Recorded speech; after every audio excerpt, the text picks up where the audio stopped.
आजकल लोग कहते हैं, डॉक्टर रिपोर्ट्स तो नॉर्मल थी, फिर भी हार्ट अटैक कैसे आ गया?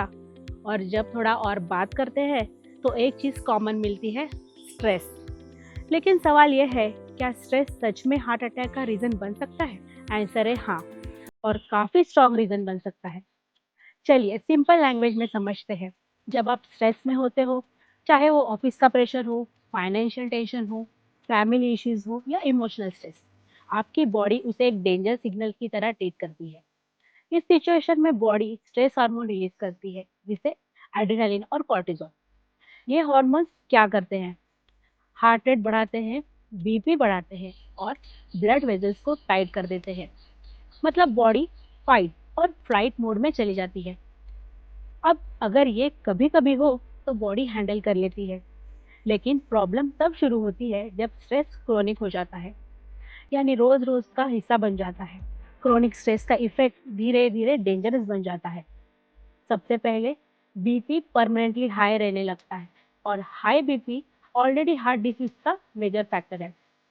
दूसरा, स्ट्रेस इन्फ्लेमेशन को बढ़ाता है। ये इन्फ्लेमेशन आर्टरीज के अंदर डैमेज करता है।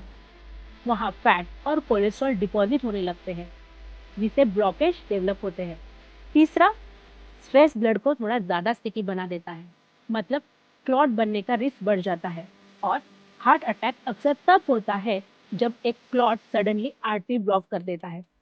यानी स्ट्रेस इनडायरेक्टली नहीं, डायरेक्टली हार्ट अटैक का मैकेनिज्म को ट्रिगर करता है। एक और इम्पॉर्टेंट एंगल है लाइफस्टाइल। जब इंसान स्ट्रेस में होता है, वो अनहेल्दी हैबिट्स डेवलप करता है। Smoking, alcohol, over eating, junk food, sleep disturbance, ये सब स्ट्रेस के साथ कॉमन हो जाता है और ये सब हार्ट रिस्क को और बढ़ा देते हैं। कई लोग इमोशनल ईटिंग करते हैं, ज़्यादा शुगर और कार्ब्स लेते हैं। इससे इंसुलिन रेजिस्टेंस बढ़ता है, वेट बढ़ता है और बेली फैट डेवलप होता है, जो ऑलरेडी एक मेटाबॉलिक रिस्क है। एक और चीज जो लोग इग्नोर करते हैं, स्लीप। स्ट्रेस की वजह से स्लीप डिस्टर्ब हो जाती है और poor sleep directly BP, sugar और हार्ट हेल्थ को अफेक्ट करती है। अब एक रियल सिचुएशन समझो। कई बार लोग फिजिकली फिट लगते हैं, जिम भी जाते हैं, लेकिन स्ट्रेस लेवल बहुत हाई होता है।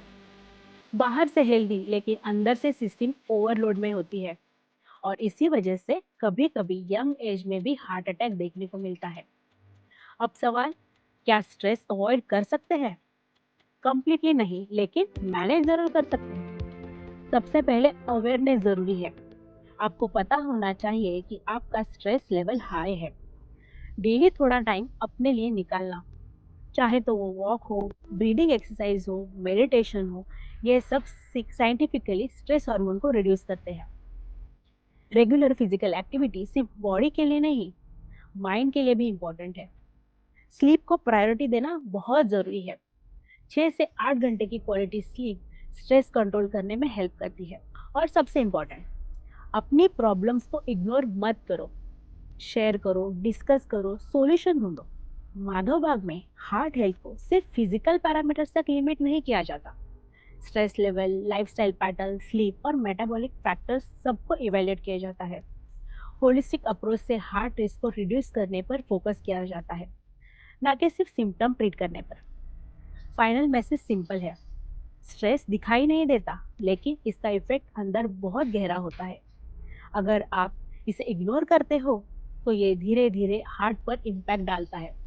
अगर आपको लगता है कि आपका स्ट्रेस लेवल हाई है या आपको हार्ट रिस्क फैक्टर है, तो डिले मत कीजिए। अपने नियरेस्ट माधोबा क्लिनिक या हॉस्पिटल पर जाकर प्रॉपर इवैल्यूएशन करवाइए। अगर आपको ये एक्सप्लेनेशन क्लियर लगा हो, तो वीडियो को लाइक कीजिए। कोई डाउट हो तो नीचे कमेंट में पूछिए और ऐसे ही सिंपल हेल्थ गाइडेंस के लिए चैनल को सब्सक्राइब करना ना भूलिए।